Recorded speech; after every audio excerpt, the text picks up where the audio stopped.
Ya, assalamualaikum warahmatullahi wabarakatuh. Di Waalaikumsalam. sini saya akan mencoba percobaan 4, yaitu rangkaian dioda.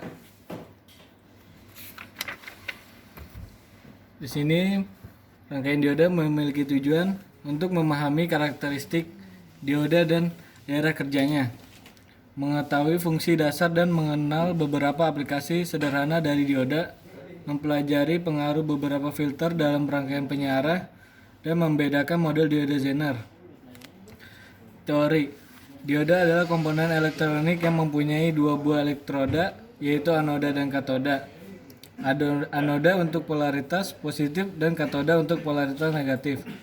Dan di dalam dioda terdapat junction atau pertemuan di mana semikonduktor tipe P dan semikonduktor tipe N bertemu. Fungsi dioda yaitu hanya dapat mengalirkan arus satu arah saja, dari arah anoda ke katoda forward bias, dan menahan arus dari arah sebaliknya reverse bias. Alat-alat: 1. Ada resistor, dioda, dan power supply dan multimeter. Forward bias. Di sini ada percobaan forward bias. Yang pertama tujuannya itu menunjukkan karakteristik kerja dioda di mana terdapat hubungan arus dan tegangan pada dioda yang dapat digambarkan pada kurva karakteristiknya. Dioda yang digunakan adalah jenis silikon, berbahan silikon. Lanjut ke rangkaiannya. Di sini ada VS, yaitu VS itu sebagai tegangan sumber. Tegangan sumber di sini ada R1 itu sebagai hambatannya. Di sini juga ada diodanya. Diodanya itu 1N4002. Terus lanjut ke di sini saya akan menjelaskan beberapa rangkaiannya. Itu di sini ada beberapa komponen. Di sini ada komponen dioda dan di sini ada resistor. Di mana di sini komponen diodanya ada katoda dan ada anoda. Katoda itu berjenis di sini ada garis putih di bawahnya, di situ katoda, dan di sini resistor bernilai 1 k ohm. Di mana nilainya 1 k ohm itu ada coklat, hitam, merah, dan kenapa 1 k ohm? Coklat itu 1, hitam itu 0, dan merah itu 2 sebagai pengalih, jadi 1000 ohm. Dan di sini kita ke tegangannya. Tegangan ini kita bisa mengatur berapa yang mau kita ukur dan berapa yang mau diminta. Seperti itu. Kita akan mencoba melakukan suatu percobaan yang dimana kita akan mengukur 0,5 volt dulu. Kita kasih contoh 0,5 volt. Ya. Sini kita ukur tegangannya sudah 0,5 volt atau belum. Port merah ke tegangan, port hitam ke ground.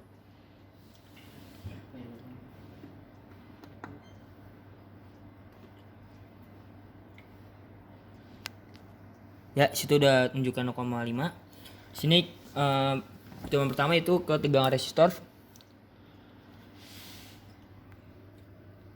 yang dimana port merahnya ini di kaki kiri pada resistor yang mengarah kabel ke tegangan, dan port hitamnya ini ke arah kaki ground. Kita ukur berapa? Ya, di situ sudah dapat.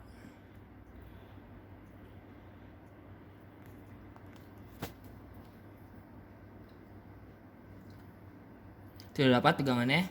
Ya, ini port merah ke kaki kiri resistor yang mengarah ke tegangan, dan port hitam ke grounding. Ya. Itu sudah menunjukkan dapat tegangannya 0,449 volt. Setelah itu kita tulis nanti di tabel pengamatan. Setelah itu kita mencari VD yang dimana tegangan variabel pada dioda. Itu kita mengukur port merahnya itu ke kaki anoda dan port hitamnya itu ke kaki grounding. Ya, sudah dapat juga 0,443 volt. Ya, untuk menghitung DC pada arus, yaitu dengan cara pertama kita cari dulu tegangan sama dengan I kali R. Karena kita mencari arus, berarti kita turunkan, yaitu I sama dengan V per R. V-nya itu 0,5 yang kita cari tadi, tegangan awalnya 0,5 volt, dan hambatannya itu 1000 ohm. Kenapa 1000 ohm? Karena resistornya itu 1K. Habis itu dari 0,5 dibagi 1000 sama dengan hasilnya seperti ini, 0,005 ampere. Sekian.